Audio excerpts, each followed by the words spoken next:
Utah's 5 tribes. For thousands of years, American Indians were the only people living here. They continued to develop their own cultures.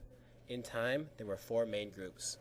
These large family groups are often called tribes. The Shoshone, Ute, Goshute, and Paiute are part of the same language group. The Navajo tribe moved into Utah in the 1600s.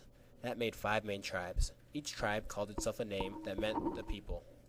The 5 Utah tribes had some things in common, but they had their own cultures and customs.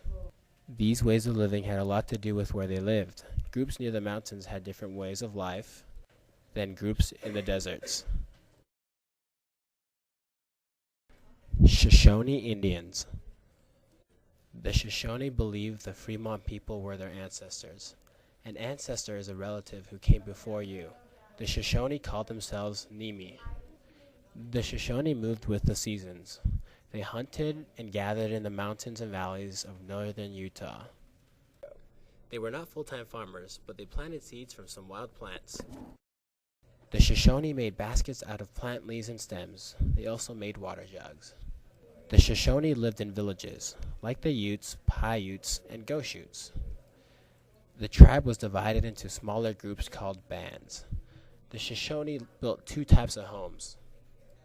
The Shoshone built teepees. They made a frame of wooden poles and then stretched buffalo hides around it. The Shoshone were known for their teepees. Ute Indians.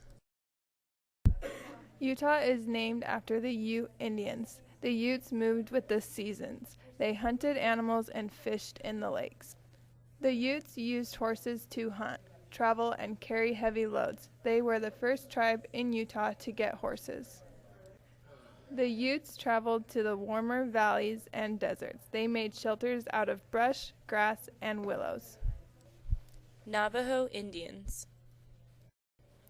The Navajos called themselves Dine. They lived in one area for most of their lives.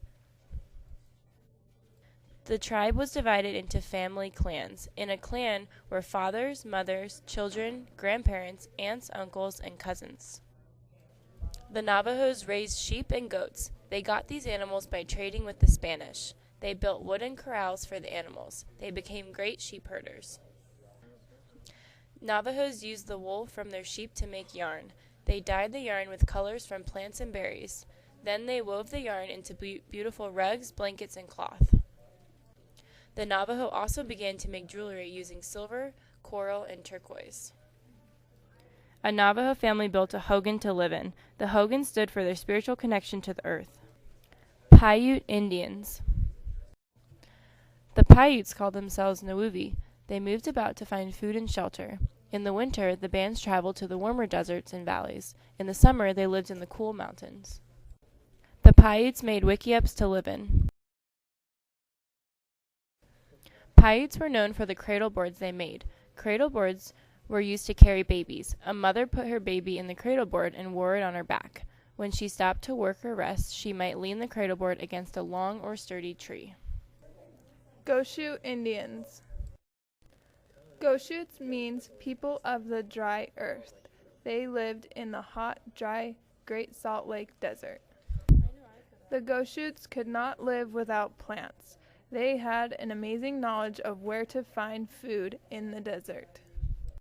Plants and animals provided them clothing. Men wore a breechcloth, women wore aprons or grass skirts. Indians today. Today, the 5 tribes are recognized by the U.S. government. They have their own governments and leaders. Tribal governments can make their own laws. American Indians have contributed or given much to the culture of Utah. We celebrate these contributions at festivals and powwows each year. Indian men, women, and children are proud of their history. They work to preserve or keep alive their languages and cultures. Today, American Indians go to school and work hard. They are government leaders like Forrest Cooch. They are businesswomen and men like Cal Nez. Sometimes they wear traditional clothing. Mostly they dress like anyone else who does the jobs they do.